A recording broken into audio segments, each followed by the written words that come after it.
로마서 9장입니다. 로마서의 주요 교리 부분은 8장으로 끝났고 율법의 역할과 제 결과가 분명히 드러났죠. 그러나 하나님의 사랑과 복음의 위대함은 징계와 성화에서 입증되었고 박해와 한난 중에서도 하나님의 사랑에 충만하여 승리의 노래를 부를 수 있었습니다. 그러나 그의 마음에 큰 고통이 있었는데 그것은 이스라엘 민족의 전통적인 종교관과 율법에 사로잡혀 그리스도의 복음을 영접하지 아니하려고 한 것이었습니다. 바울은 선택받았다는 이스라엘 백성들을 구원할 수밖에 없다는 사실을 세 가지 단계로 표현하고 있는 것이죠. 구원받을 수 없다는 사실은 하나님께서는 이스라엘을 정당하게 거부하실 수 있고 그 책임이 인간에게 있다고 하고 하나님의 목적은 자비와 구원에 있는 것입니다. 이제 9장은 어떻게 하나님께서 한번 선택하신 이스라엘을 거부할 수 있는가를 다루고 있는데 바울은 동족인 이스라엘의 불신앙을 가슴 아파하면서도 그들이 버림받은 기회에 대해서 철저하게 규명을 하고 있는 것입니다. 이스라엘의 이점과 바울의 고민이 나옵니다. 바울은 그의 버림받은 동족들에게 주어진 특권과 이점을 생각할 때 크게 슬퍼졌습니다. 그들에게 임할 무서운 장례를 내다볼 때 계속 마음이 아팠던 것인데요. 그리스도 안에서 성령 안에서가 나오는데 삼위일체적인 증거로서 완전하고 진실한 증거임을 강조하고 있습니다. 그리스도 안에서는 그리스도에 대한 믿음, 즉 영적 교제의 상태를 말하고 하나님 앞에서라는 의미의 강조법입니다. 이것은 고린도후서 2장 17절, 갈라디아서 1장 20절에도 나옵니다. 앞서 당당하고 의기양양한 승리의 계획과는 달리 침착하고 엄숙한 어조로 세 가지 맹세의 다짐을 하고 있는데요. 첫째, 그리스도 안에서 진실을 말하고, 둘째, 거짓말을 하지 않으며, 셋째, 양심이 정해주고 있다 합니다. 성령 안에서 양심은 인간들의 내면에 존재하는 도덕적인 분별력을 가리키고 있죠. 성령의 조명을 받을 때 현재와 미래의 행위들을 올바르게 인도하는 마음의 길잡이 역할을 할 수 있는 것입니다. 그리스도와 성령, 양심의 정언이 일치하는 것은 바울의 말이 전혀 거짓 사실이 아니며 그 정언에 객관적으로 진실하다는 것을 나타냅니다. 바울이 이렇게 거듭 맹세하는 것은 바울의 유대인의 눈에는 유대인들의 사랑이 않는 변질자나 반역자로 보여줄 수 있기 때문인 것입니다. 이전에는 크나큰 슬픔이 있고가 나옵니다. 기대의 기쁨과 대조가 되죠. 내적인 비애와 압도될 만큼 큰 슬픔을 나타냅니다. 이것은 누가복음 22장 45절, 요한복음 16장 20절에도 나오는데요. 마음에 끊임없는 아픔이 나오는데 밖으로 나타나는 슬픔에서 오는 고통으로 마치 지통처럼 거치지 않고 엄습하는 고통을 의미합니다. 디모데전서 6장 10절에도 나옵니다. 바울은 자신의 영광스러운 구원을 생각했을 때 승리의 찬가를 소리 높이 부를 수 있었지만 동족의 불신앙을 생각했을 때는 극심한 마음의 통증을 느꼈다 합니다. 그것은 동포에 대한 진실한 사랑 때문이었죠. 나는 바라고 있습니다가 나오는데 원문에는 왜냐하면이가 나옵니다. 앞줄에 있는 진실을 말하고의 이유를 밝히고 있는 것이죠.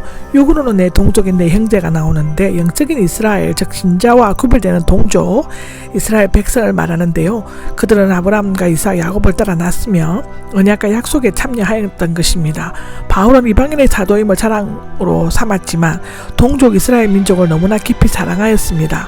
여기 저주를 받아가 나오는데 저주는 하나님과 분리되어 영원한 멸망을 위하여 하나님의 진노에 넘겨지는 것을 말하는 것이죠. 고린도전서 12장 3절, 갈라디아서 1장 8절입니다. 예수님께서는 십자가에 달리셔서 저주를 받으셨으며 모세는 주의 거룩한 책에서 내 이름을 지워버려 주십시오라고 출애굽기 32장 32절에 나옵니다. 물론 이것은 예수님이 실제로 저주를 받았거나 모세가 문자적으로 자신의 이름을 지워달라고 하는 의미는 아니었습니다. 바울은 모세와 같이 자기 구원을 포기할 만큼 자기 백성에 대한 사랑과 열심히 있음을 보여주기 위해 파격적인 어법을 사용한 것으로 볼 수 있습니다. 바라고 있습니다는 미할례형으로서 과거의 상태가 실현되지 않는 상태로 계속되어지는 것을 나타내며 바울의 강한 소원을 표현하고 있습니다. 이스라엘 사람들인데 이스라엘은 원래는 야곱에게 주신 이름으로 처음으로 영적인 의미를 가지고 있습니다. 창세기 32장 28절은 그렇습니다.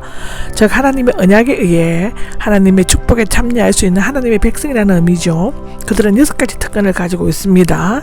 첫째, 양자가 되는 것, 둘째는 영광이고 셋째는 언약들, 넷째는 율법, 다섯째는 예배입니다. 여섯째는 약속들입니다. 언약은 이스라엘 민족의 역사상을 약속들은 메시아 등에 관해서 이스라엘 백성에게 주신 하나님의 약속의 말씀들을 나타내고 있는 것이죠. 특히 아브라함과 이삭, 야곱 그 외의 조상들을 말하는데 그들은 많은 백성의 영적인 아버지 이스라엘 민족의 자랑이기도 했죠. 영적으로는 하나님의 아들이신 그리스도께서 육신으로는 그들 가운데 나타나셨습니다. 이것은 그들에게 큰 영광이었지만 오히려 수치로 여겨졌죠. 그분은 받으실 분이십니다 라고 하는데 많은 신학적 논쟁이 있는 바울의 속령입니다. 구두점을 어디에 찍느냐에 따라 세 가지 해석이 가능한데, 첫째는 육신적으로, 그 둘째는 만물의 종지부를 찍을 경우고, 셋째는 조화시키는 해석입니다. 휴지부를 두는 경우 그분 그리스도 만물 위에 계시는 하나님이 영원한 찬양을 받으실 분으로 얘기하는데, 그리스도에 적용하기 하는 읽기로는 그리스도 메시아의 신성에 대해 명확히 표현하고 있습니다. 신약에서는 그리스도를 하나님으로 보고 있고 바울 서신에서도 그를 하나님의 형상, 만물 위에 계신 분, 주로 묘사되고 있습니다. 그리스도는 육신적으로 이스라엘에서 나셨고 영어로 만물 위에 계셔서 집에 살아서 영원히 찬양을 받으실 분이라고 하시는 것입니다. 하나님의 말씀이 나오는데, 만약 하나님께서 이스라엘의 구원을 약속하셨는데도 이스라엘 중에 구원받지 못한 사람이 나온다면 하나님의 말씀, 즉 약속은 실패로 돌아간 것이죠. 여기 실패는 떨어지다, 실패하다, 완료형이 아니냐는 의문이 제기될 수 있는데, 그러나 여러가지 언약과 약속을 통해 말씀하셨던 하나님의 계획은 결코 쇠하거나 소멸되지 않고 언제나 진실하고 변함이 없는 이스라엘 자손이 이스라엘에서 태어난 이스라엘 자손들을 말하는 것입니다. 이스라엘은 믿음으로 말미암아 참된 영적 이스라엘 자손들을 나타내는 것이죠.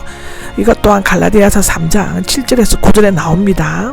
여기 아브라함 신대 하갈에서 난 이스마엘은 아브라함의 후처인 거두라의 6 아들들과 마찬가지로 아브라함의 자손이었죠. 그러나 그들은 아브라함에게 약속하신 아브라함의 약속의 자녀들은 아니었습니다. 약속하신 자녀는 창세기에 나오 17장 16절, 히브리서 12장 17절 18절의 최종 목표는 예수 그리스도인 것이죠. 여기 불릴 것이다는 이름이 주어지다 선택을 받다의 뜻인데, 수동형으로 되어 있는 것은 하나님의 주권적인 선택에 의해 일방적으로 시를 불리워질 것임을 나타낸다고 합니다. 여겨진다는 것입니다. 근데 육신의 자녀, 인간의 혈연관계에 있는 자녀인 것인데 이스마엘에서 포함되는 것인데요. 약속의 자녀는 하나님의 약속에 의한 자녀이며 오직 이삭에서 태어난 자들이라고 하는 것을 가리킵니다. 참된 아브라함의 씨는 육신의 혈연에 의해 태어난 자가 아니라 하나님의 택하심을 받고 그를 믿는 자이다 라고 로마서 8장 23절에는 말하고 있죠. 약속의 말씀은 한 것입니다가 나오는데, 하나님은 아브라함에게 이스마엘이 아니라 이삭을 통해 약속이 이루어질 것임을 확언하셨습니다. 창세기 18장 10절에 나와 있죠. 이 약속 때문에 이삭은 하나님의 아들로 인정되었습니다.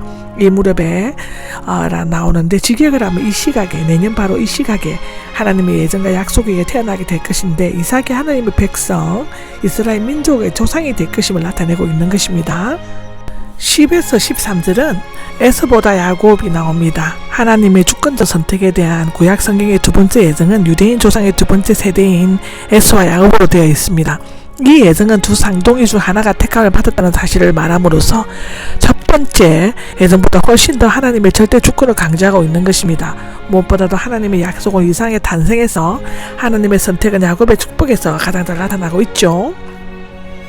리브가도 한 남자 임신했다란 말이 나오는데, 앞에서의 이복 형제인 이삭과 이스마엘을 실제로 들었지만 여기에서는 부모가 같고 한 태중에 있었던 두 아들을 실내로 들었습니다.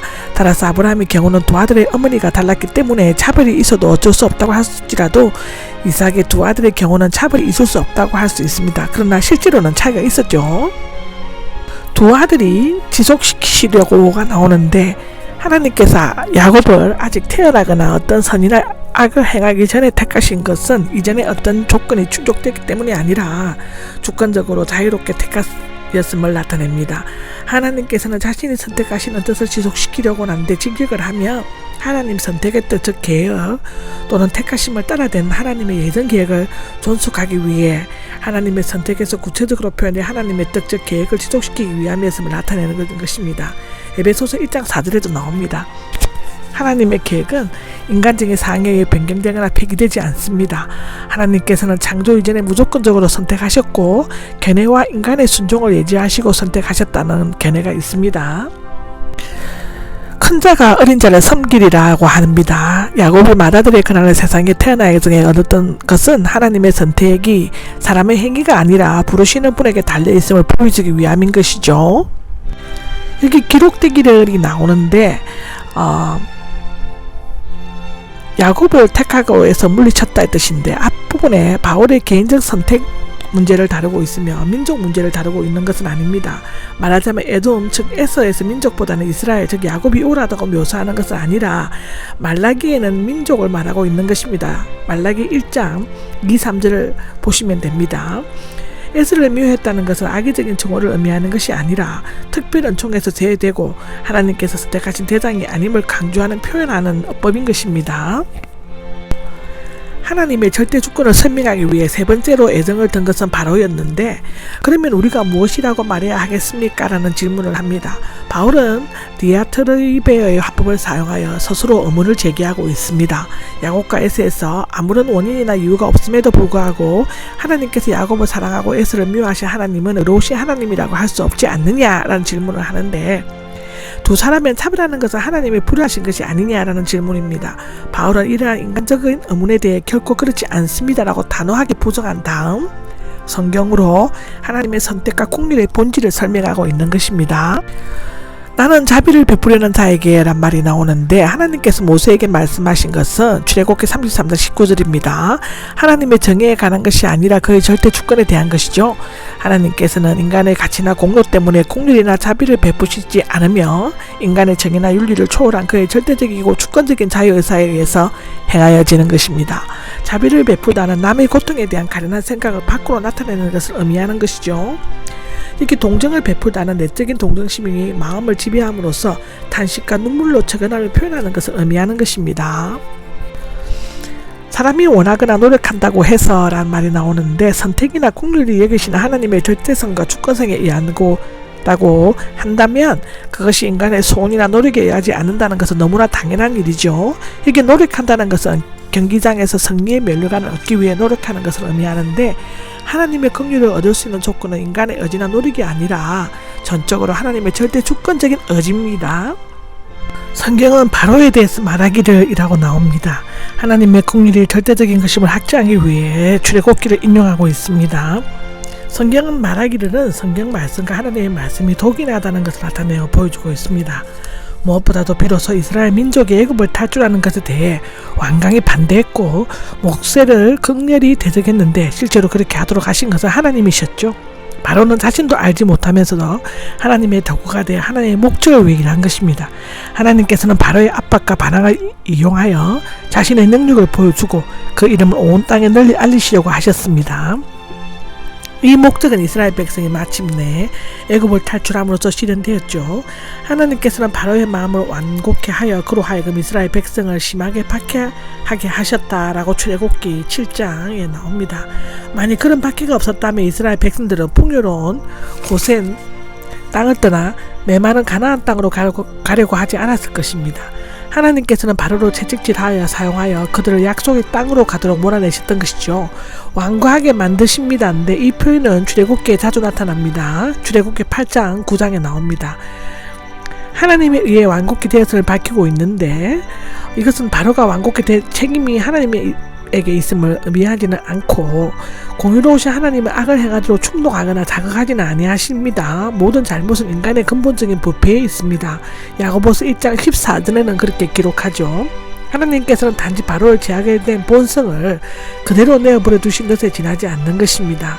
로마서 1장 24절을 보시면 그렇습니다.